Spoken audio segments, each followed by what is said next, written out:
Hello and welcome to ARA History Untold.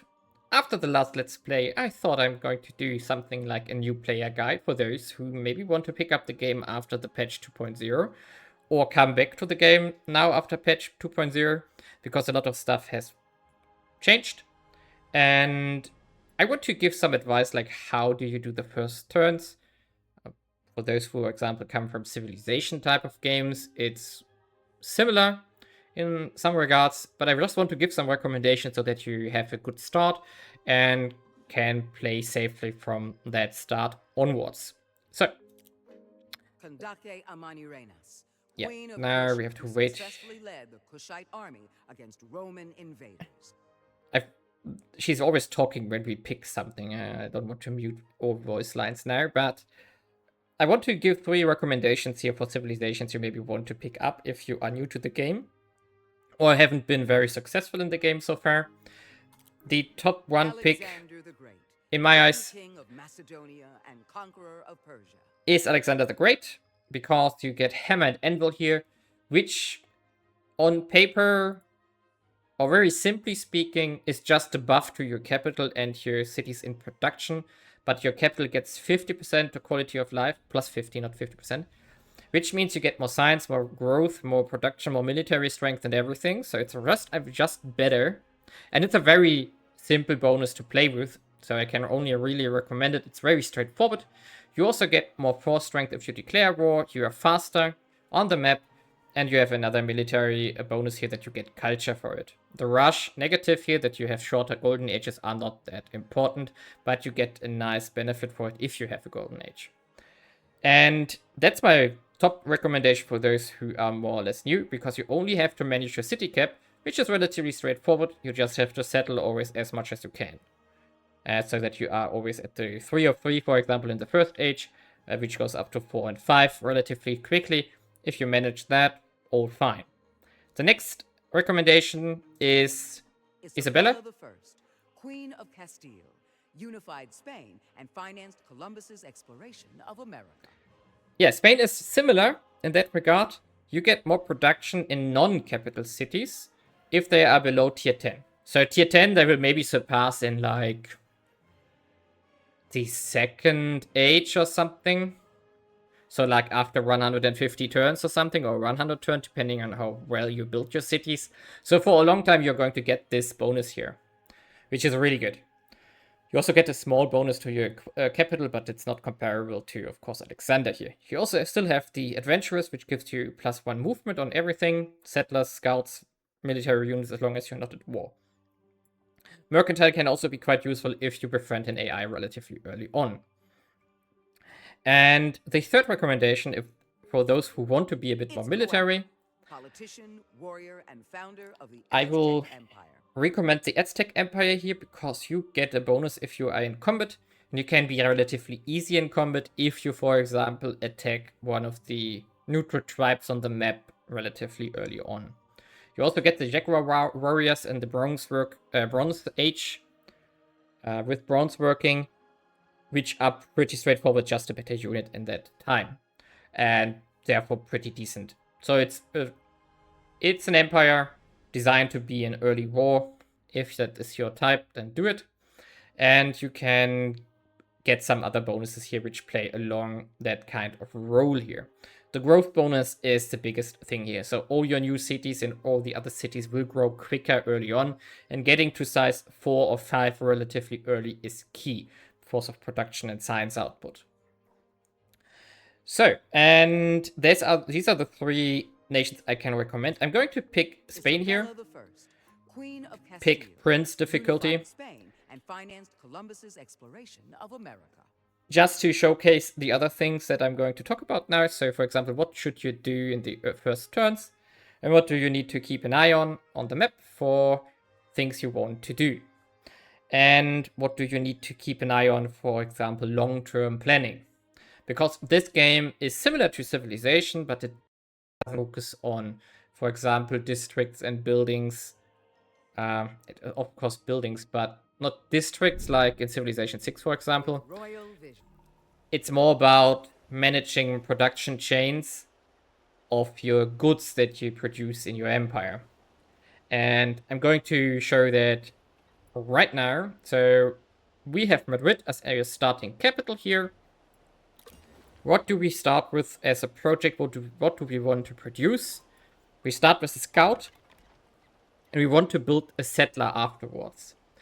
If we can't do this because we don't have the food, we will do a spearman next. So, but we keep an eye out. As soon as we hit 125 food, we will do a settler. So that's the only thing you have to keep an eye on out first. And you also start in your capital city with a great hearth. So that's your local fireplace, more or less. That's going to produce feasts, which you can consume as amenities here. The first one will be out in 3 turns. So we are going to wait for this. You start also with the scout, which you can use to scout the map. You can see here that there are resource tiles around us. For example, there's corn, which we can use to produce grain. Hey, why does it...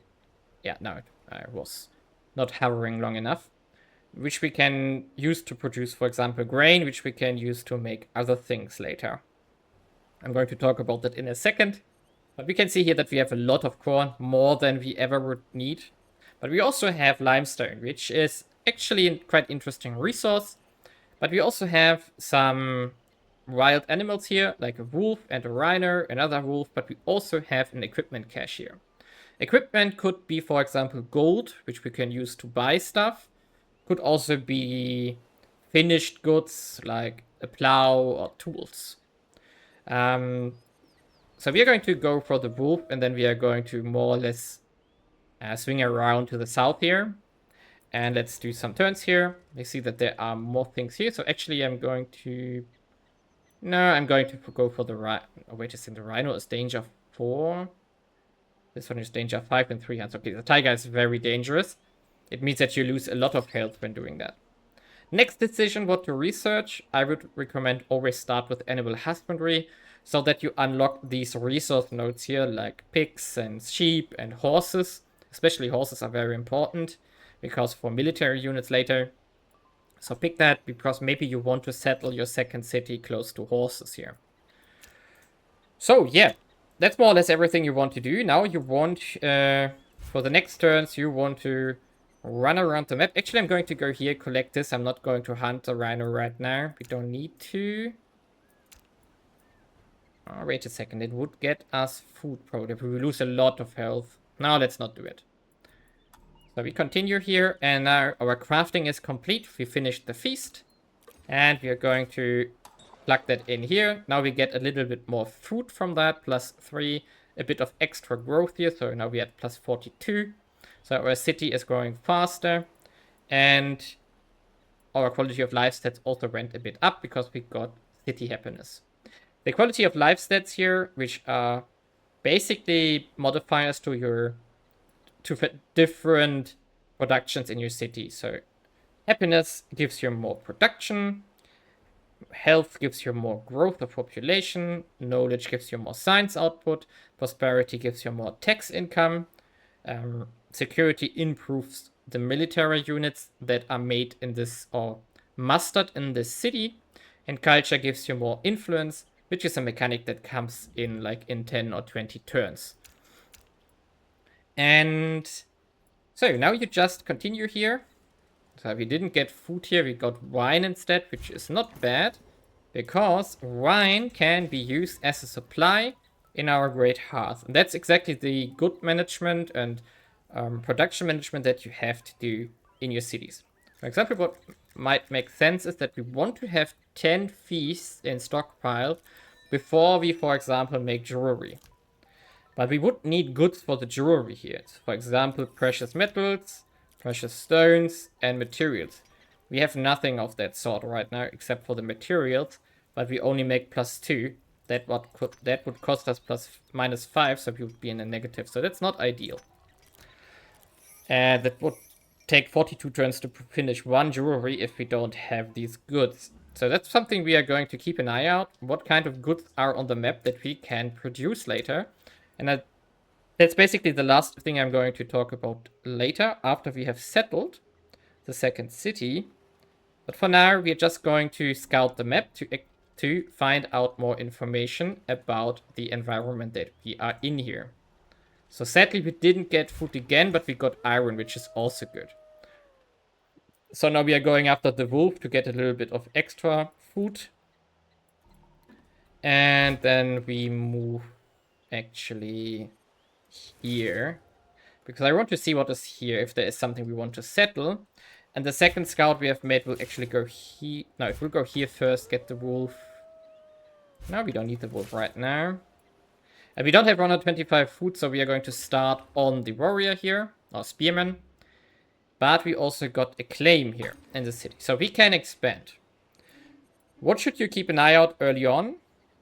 It's basically you want to have a 4 or 5 building slot region. That's the number up here. And then you want to pick the one with the most resources early on, or with a better resource node in it. We have limestone, we also have corn. So for example, we could pick either of these two. Corn early on would be useful. So this one is way too little resource output. So it's actually a decision between these three here. Huelva, Juan Labrada, and Cadiz. And I think...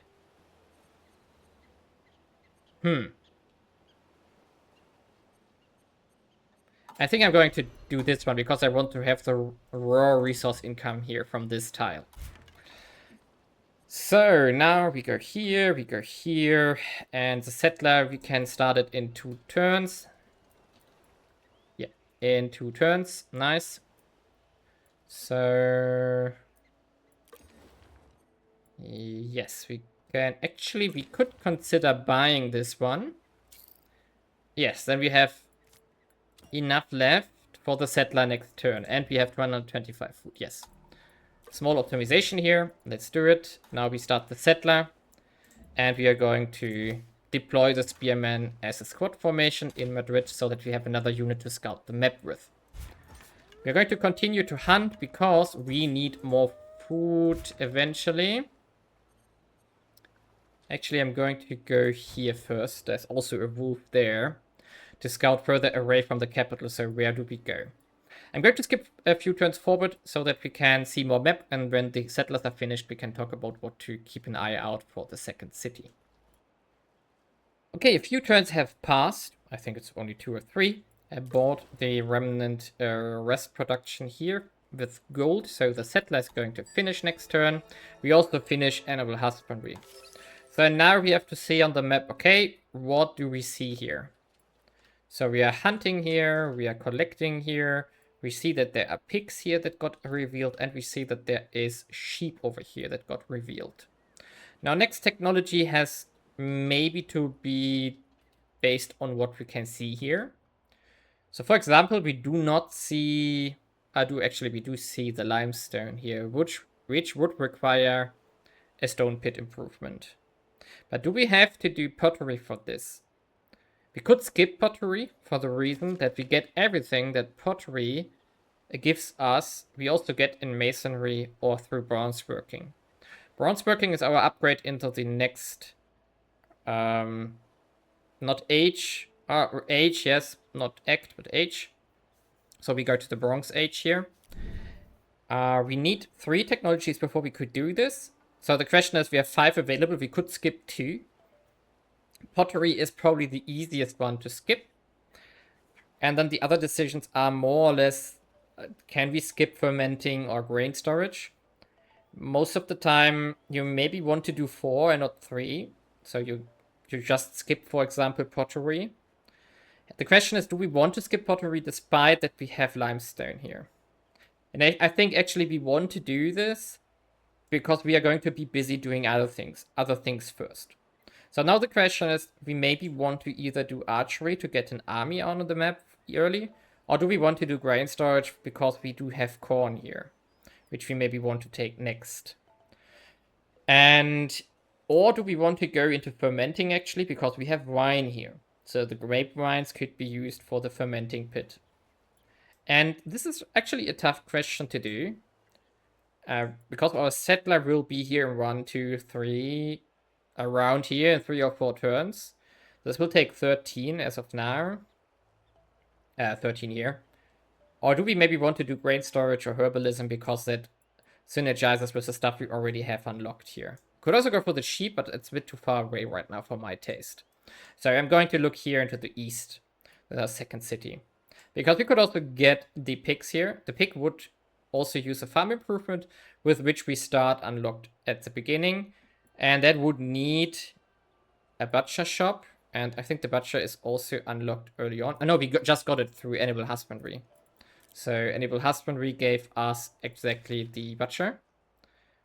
So, yep, we got the butcher shop here.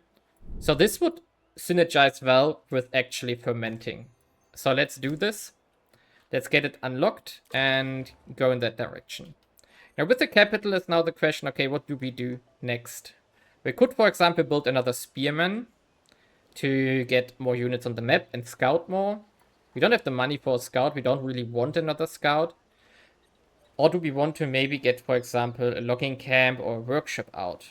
The butcher shop is not necessarily something we want to build as of yet, but we could actually.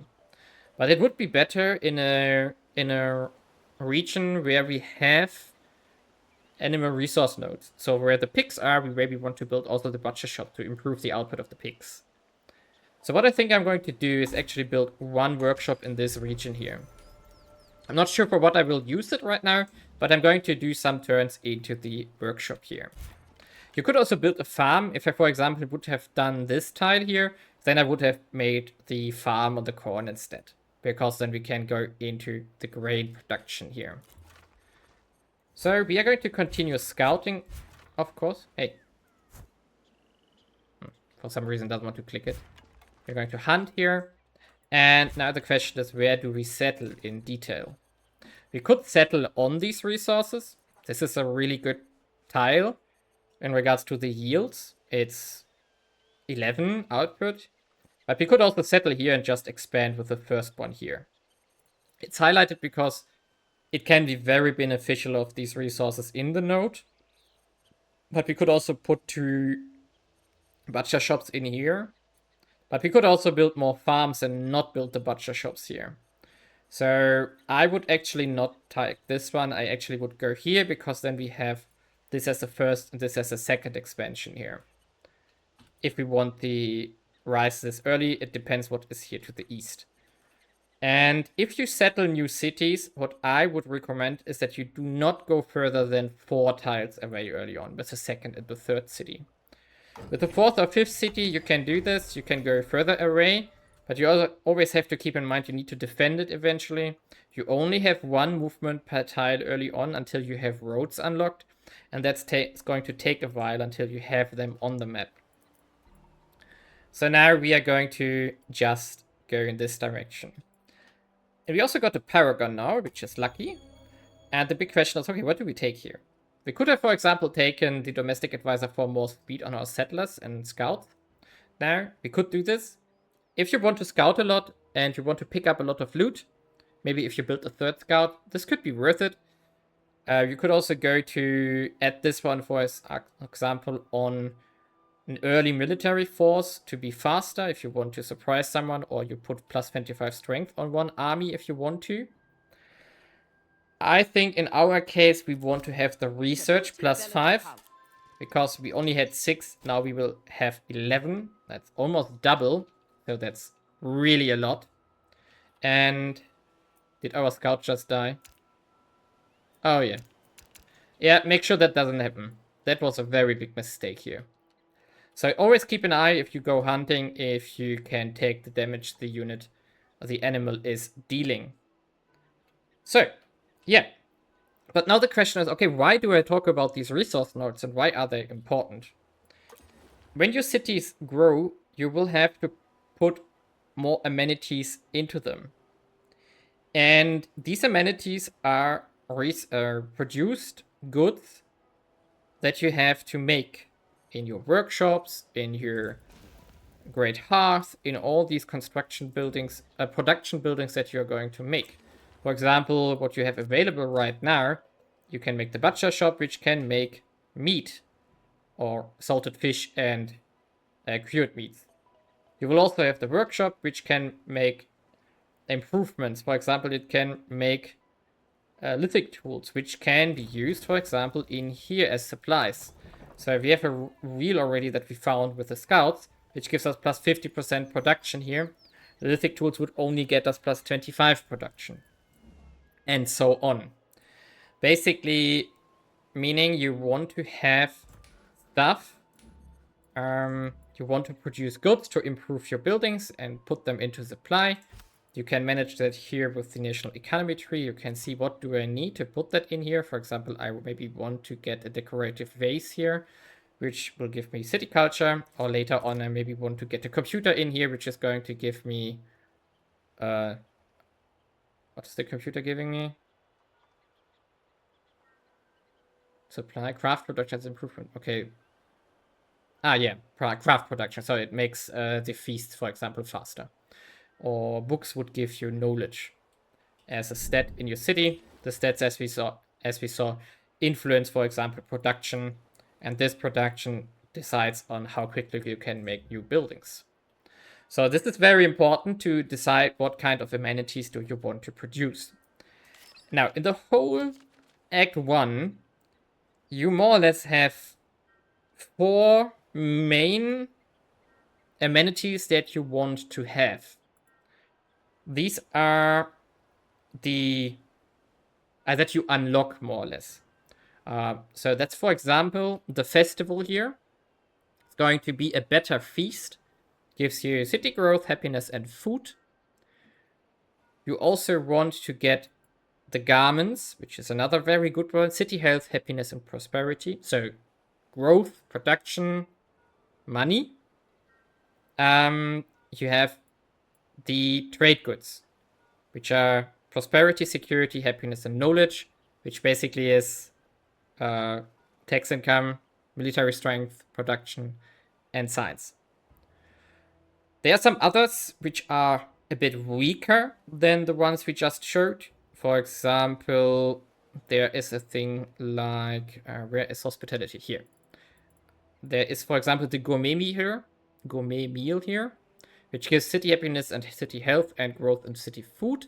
But it's a little bit weaker, in my opinion, compared to the festival here. So, although it gives 5 less quality of life, the city growth from the festival is a little bit better, in my opinion. But if you have, for example, later 5 amenities, you could also use the gourmet meal, or you could, for example, go out of the festival later on if you have a higher tier on the cities and you maybe want to go into the gourmet meal. So now the important thing for this is like, okay, what do I focus here? And how do I know what I can make? Of course, there are a lot of other amenities you can produce, like Code of Laws, for example, which you can use as an amenity for security and knowledge. But most of the cities that you have, I mean, we can, let's continue here. We should heal for a bit. Why can I not? Ah, that's a warrior. That's why he can't loot. I forgot, yeah. And so we are going to settle here quickly. Because now we can see the bonus from our Spain. We get +5 from the new world. So usually this city would only have 3 production. And now it has 8, which is a lot more than normally. And now we use the feast here. Now we are actually at 9 production instead of like 3.5 or something. And we could use that for making something in here. If we would start on this tile where the resources are, we could immediately start on a farm. But I think that's not too important. We could instead, for example, build a dwelling here, which gives us more housing later on. We could also make a workshop here if we want to, because a workshop gives us city production later on. But that's, I would say a dwelling is always good, but you could also just make, for example, another warrior, a spearman. I think that's, in general, a pretty good idea. It didn't update yet, but yeah, for some reason this didn't update. It doesn't take 50 turns. And you also get with a new city a gathering hall, which can also produce feast and jewelry. So basically set it up. We could now later go into syrup or spices to feed that into here, into the feast, which we don't have yet. And the grain that we are going to make later could also go into the feast here. But now back to the production chains you want to keep an eye on. So the cities here, with the upgrades, when they grow larger, they will get more amenities. Most of your secondary cities that you found now, like city 2, 3, 4, and 5, will not get to 4 or more amenities that early. But your capital most of the time will be a bit ahead. And for example, this one will get at level 4 the next amenity. So you need a second one. And then a third one. And then a fourth one later on. And now the question is, which one will that be? And for that, you really have to identify the map. What can I make with the resources that we have on the map?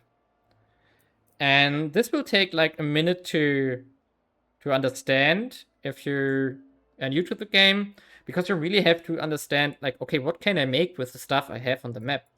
As we already saw, we can use the grain to, for example, make feasts. But we can also use the grain to make wine. We can also use the grapes that we can make to use wine.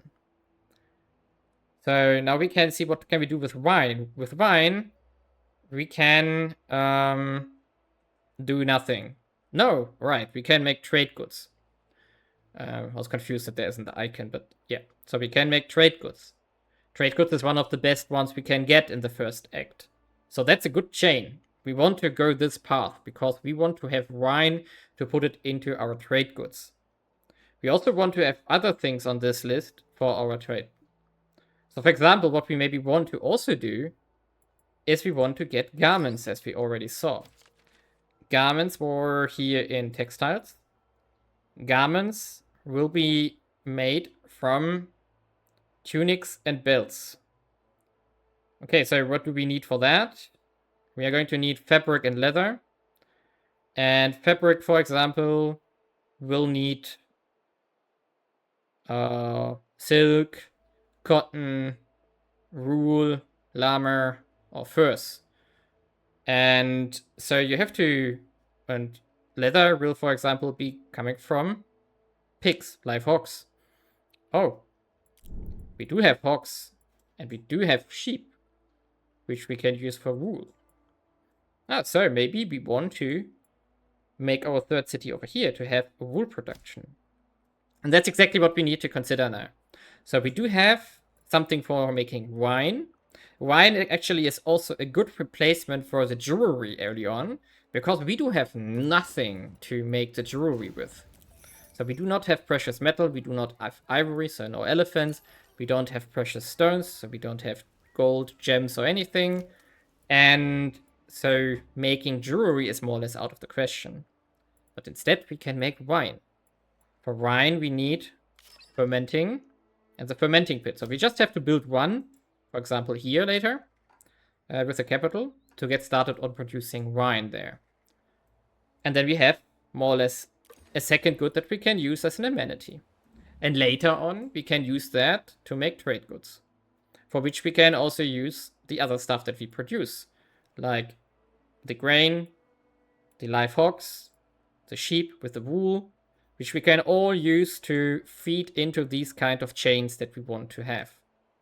So we already know now that from the map distribution that we have here, we can make probably trade goods to a certain degree. We don't have everything what we need, but we have something.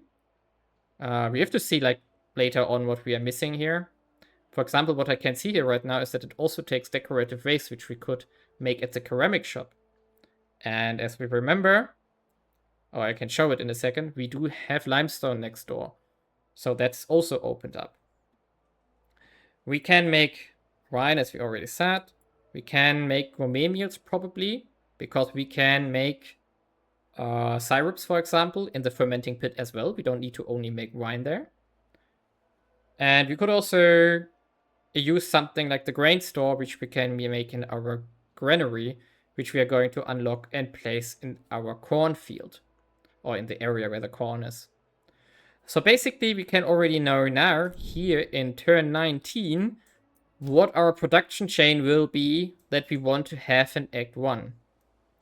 We want to have a wine production, granaries, we want to have a sheep farm, we want to have a rice farm, we probably want to build the limestone stone pit improvement here, and then put the ceramic shops in here, because the stone pit improvement gives us a bonus to the ceramic shops in the regions. So this is a nice synergy here.